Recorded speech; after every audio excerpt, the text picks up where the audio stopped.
வணக்கம். நம்ம மத்திய அரசாங்கம் ஒரு 8 முக்கியமான அறிவிப்புகளை வெளியிட்டிருக்காங்க. இது நம்மளோட ஆதார் கார்டுல இருந்து டெய்லி செலவு வரைக்கும் எல்லாத்தையும் பாதிக்க போகுது. சோ இதுல நீங்க தெரிஞ்சுக்க வேண்டியது என்னன்னு நாம இப்ப டீடைலா பார்க்கலாம். நினைச்சு பாருங்க, இதெல்லாம் ஏதோ சின்ன சின்ன அப்டேட்ஸ் கிடையாது. நம்மளோட ஐடி கார்ட்ஸ்ல இருந்து நாம பண்ற பேமெண்ட்ஸ், ஏன் ஒரு பிசினஸ் நடத்துறது வரைக்கும் எல்லாத்துலயும் பெரிய மாற்றங்களை கொண்டு வர போகுது. சரி, இந்த 8 அறிவிப்புகளையும் நாம சுலபமா புரிஞ்சுக்கிறதுக்காக 4 பகுதியா பிரிச்சிருக்கோம். முதல்ல நம்ம ஐடி கார்ட்ஸ்ல என்னென்ன மாற்றங்கள்னு பார்க்கலாம். அப்புறம் கட்டணங்கள் மற்றும் சேவைகள். அடுத்து பிசினஸ் மற்றும் ஹெல்த் சம்பந்தமான விஷயங்கள். கடைசியா இதிலிருந்து நீங்க உடனே தெரிஞ்சுக்க வேண்டிய முக்கியமான விஷயங்கள் என்னன்னு பார்ப்போம். ஓகே, முதல்ல நம்ம அடையாள அட்டைகள்ல என்னென்ன மாற்றங்கள் வந்திருக்குன்னு பார்க்கலாம். இதுல ஒரு 4 முக்கியமான அப்டேட்ஸ் இருக்கு. First and most important update ration card வச்சிருக்கிறவங்களுக்கு தான். இப்போ உங்க ரேஷன் கார்டுல பேர் இருக்கிற ஒவ்வொருத்தருக்கும் கேஒய்சி பண்ணியாகணும்னு கவர்மெண்ட் சொல்லியிருக்காங்க. இது ரொம்ப ரொம்ப முக்கியம். சோ இதுல முக்கியமான பாயிண்ட் என்னன்னா, உங்க குடும்பத்துல ஒருத்தரோட கேவைசி பண்ணாம விட்டா கூட அவங்க பேர் கார்டுல இருந்து நீக்கப்பட வாய்ப்பு இருக்கு. இது ஒன்றும் பெரிய விஷயம் இல்ல, பக்கத்துல இருக்க ரேஷன் கார்டுல ஈஸியா முடிச்சிடலாம்.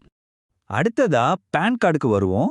ஏப்ரல் 1ஆம் தேதியிலிருந்து ஒரு பெரிய மாற்றம் வரப்போகுது.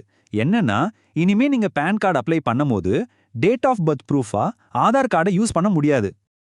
ஆதாருக்கு பதிலா இப்ப நீங்க ஸ்கிரீன்ல பாக்குற மாதிரி பர்த் சர்டிபிகேட், பாஸ்போர்ட் இல்ல டிரைவிங் லைசென்ஸ் இது மாதிரி ஏதாவது ஒண்ணு கொடுக்கணும். இன்னொரு முக்கியமான விஷயம், இது ரொம்ப முக்கியம், கவனிங்க. உங்க பான் கார்டுல இருக்கிற பேரும் ஆதார் கார்டுல இருக்கிற பேரும் ஒரு எழுத்து கூட மாறாம அப்படியே அச்சசலா மேட்ச் ஆகணும். புதுசா ஓட்டர் ஐடி அப்ளை பண்றவங்களுக்கு ஒரு சின்ன ஆனா முக்கியமான அப்டேட். இனிமே நீங்க அப்ளை பண்ணும்போது கண்டிப்பா உங்க கடைசி பேரை, அதாவது லாஸ்ட் நேமை மென்ஷன் பண்ணியாகணும். கடைசியா ஆதார் பத்தின ஒரு முக்கியமான விஷயம். 5 வயசுக்குள்ள ஆதார் கார்டு எடுத்த குழந்தைங்களுக்கு 5 வயசுல இருந்து 17 வயசுக்குள்ள அவங்களோட கைரேகை, கருவிழி எல்லாத்தையும் கட்டாயமா அப்டேட் பண்ணணும்னு கவர்மெண்ட் ஞாபகப்படுத்துறாங்க. இதுல ஒரு நல்ல விஷயம் என்னன்னா, இந்த சர்வீஸை கொஞ்ச நாளைக்கு ஃப்ரீயா பண்ணிக்கலாம். ஓகே, ஐடி கார்ட்ஸ் பத்தி பார்த்தாச்சு. இப்போ நம்மளோட கட்டணங்கள் அப்புறம் நாம பயன்படுத்துற சேவைகள்ல என்னென்ன மாற்றங்கள் வந்திருக்குன்னு பார்க்கலாம். இதுல முக்கியமா 2 அப்டேட்ஸ் இருக்கு. நீங்க கார்ல அடிக்கடி ஹைவேஸ்ல போறவரா? ஃபாஸ்டேகுக்கு ஆனுவல் பாஸ் யூஸ் பண்றீங்களா? அப்போ உங்களுக்கான ஒரு சின்ன அப்டேட். அதோட விலை கொஞ்சம் அதிகமாக போகுது. பழைய கட்டணம் 3000 ரூபாய். இப்ப அதுல ஒரு 75 ரூபாய் ஏத்தி புதுசா 3075 ரூபாயா மாத்திருக்காங்க. இந்த மாற்றம் ஏப்ரல் 1ஆம் தேதியில இருந்து நடைமுறைக்கு வருது. நம்மளோட 6வது அறிவிப்பு போஸ்டல் சர்வீஸ் சம்பந்தப்பட்டது. அதுவும் வெறும் 24 மணி நேரத்துல. சென்னை, டெல்லி, மும்பை மாதிரி பெரிய நகரங்கள்ல போஸ்டல் டிபார்ட்மெண்ட் ஒரு புது 24 மணி நேர எக்ஸ்பிரஸ் சர்வீஸை ஆரம்பிக்கிறாங்க. இதுல சூப்பரான விஷயம் என்ன தெரியுமா? அவங்க கொடுக்கிற வாக்குறுதி தான். ஒருவேளை 24 மணி நேரத்துல டெலிவரி பண்ணலன்னா நீங்க கட்டின பணம் முழுசா உங்க கைக்கு வந்துடும். சரி, நாம இப்ப கடைசி 2 அறிவிப்புகளுக்கு வந்துட்டோம். இது பிசினஸ் பண்றவங்களையும் நம்ம நாட்டோட ஹெல்த் சிஸ்டத்தையும் சம்பந்தப்பட்டது. ஃபுட் பிசினஸ்ல இருக்கிறவங்களுக்கு நல்லாவே தெரியும், ஒவ்வொரு வருஷமும் இந்த எஃப்எஸ்எஸ்ஐ லைசன்ஸை ரெனியூவல் பண்றது எவ்வளோ பெரிய தலைவலின்னு. இனி அந்த கவலையே வேணாம். கவர்மெண்ட் ஒரு சூப்பரான அறிவிப்பை கொண்டு வந்திருக்காங்க.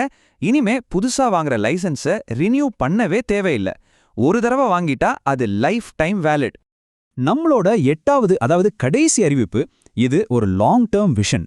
நம்ம நிதி அமைச்சர் நிர்மலா சீதாராமன் என்ன சொல்லியிருக்காங்கன்னா, 2033க்குள்ள இந்தியாவில் இருக்கிற எல்லாருக்கும் மெடிக்கல் இன்சூரன்ஸ் கொடுக்கணும்னு ஒரு இலக்கு வச்சிருக்காங்களாம்.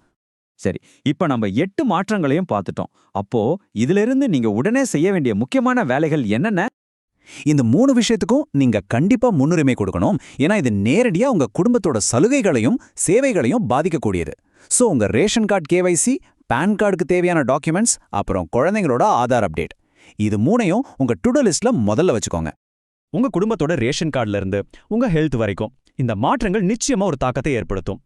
யோசிச்சு பாருங்க, இதுல எந்த மாற்றம் உங்களை அதிகமா பாதிக்கும்? இந்த விளக்கத்தை பொறுமையா கேட்டதுக்கு ரொம்ப நன்றி.